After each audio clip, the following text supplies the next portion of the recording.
Bir ota o'g'liga shunday degan: ayolni sinash uchun puldan foydalan, erkakni sinash uchun ayoldan foydalan. Odamlar orasida ovqatini suratga olib ijtimoiy tarmoqqa qo'yadiganlar odatda quyi tabaqaga mansub bo'ladi. Ular hayotning chuqur qatlamlariga hali yetib bormagan tajribasiz odamlar. Sayohat rasmlarini qo'yadiganlar esa odatda o'rta tabaqada bo'lishadi.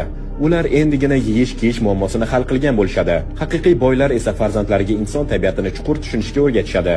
Kambag'allar esa bolalarini faqat texnik bilimlarga to'ldirishga urinishadi. O'g'il bu so'zlarning har birini diqqat bilan tingladi. Keyinchalik Garvardga qabul qilinganda, otasi onlayn maqtanmadi, dabdabali ziyofat ham qilmadi. Faqatgina bobosini va buvisini chaqirib sokin oilaviy kechki ovqat uyushtirdi.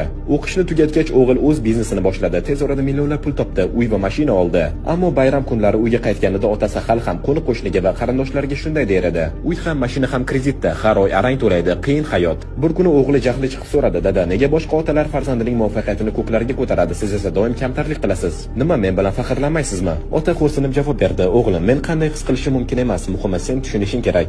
Inson yuragi murakkab, kambag'al bo'lsang hech kim e'tibor bermaydi, boy bo'lsang uzoq qarindoshlar ham seni izlab keladi.